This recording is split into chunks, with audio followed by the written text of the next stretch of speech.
Hi విను, కేరళ రాష్ట్రంలో చాలా ఎక్స్పెరిమెంట్స్ చేస్తారు. సోషల్ ఎక్స్పెరిమెంట్స్ చాలా ఎక్కువ చేస్తుంటారు. దాంట్లో భాగంగా వాళ్ళు చేసిన ఒక ఎక్స్పెరిమెంట్ ఎడ్యుకేషనల్ సిస్టంలో రిఫార్మ్స్, అదేవిధంగా 100% లిటరసీ కూడా. సో ఆ రికార్డ్స్ మిగతా స్టేట్స్ ఈరోజు బిట్అవుట్ చేసింది, కాకపోతే ఫస్ట్ స్టేట్ కేరళ. సో కేరళలో ఇప్పుడు ఏంటంటే ఎడ్యుకేషన్ రిఫార్మ్స్లో కొత్తగా ఒక యూ షేప్ కాన్సెప్ట్ని తీసుకొచ్చారు. పిల్లల సిట్టింగ్ అంటే బ్యాక్ బెంచెస్ లేవన్నమాట. ఇంకా బెంచెస్ రోస్లో అరేంజ్ చేయకుండా యూ షేప్లో మన ఈ డయాగ్రామ్లో చూసేటట్టు యూ షేప్లో పిల్లల్ని కూర్చోబెడుతున్నారు. సో ఇక్కడ ఏంటంటే బ్యాక్ బెంచ్ని అవాయిడ్ చేస్తున్నారు. దీని యొక్క కాన్సెప్ట్ యొక్క బ్రెయిన్ చైల్డ్ ఏంటంటే స్థానార్థి శ్రీకుట్టున్ అనే ఒక మలయాళం సినిమా నుంచి ఇన్స్పైర్ అయిన ఒక కాన్సెప్ట్. ఈ కాన్సెప్ట్ అడాప్ట్ చేయడంతో ఇది బాగా వైరల్ అయింది. ఒక్కొక్క స్కూల్స్లో ఇది ఇంప్లిమెంట్ చేసుకొస్తున్నారు. ఇక్కడ ఏంటంటే రూమ్స్ కొంచెం పెద్దవి ఉండాలి.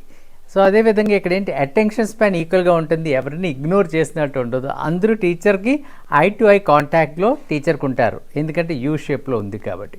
ఇది ఒక మంచి కాన్సెప్ట్, ఇది బాగా పాపులర్ అవుతుంది. ఇలాంటి కాన్సెప్ట్స్ మిగతా రాష్ట్రంలో కూడా ఇంప్లిమెంట్ చేసినట్లయితే ఎడ్యుకేషన్లో మంచి రిఫార్మ్స్ వచ్చినట్టే.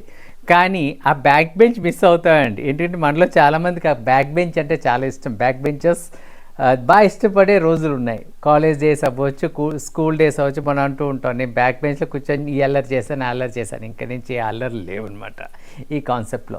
మీరు ఒక బ్యాక్ బెంచర్ అయితే కమెంట్ చేయండి. అలాగే మీకు నచ్చిన, ఇష్టపడిన, మీకు మెమొరబుల్ మీ క్లాస్మేట్లో ఎవరైనా బ్యాక్ బెంచర్ ఉంటే వాళ్ళ గురించి కూడా మీరు కమెంట్ చేయొచ్చు. So happy living. Thank you.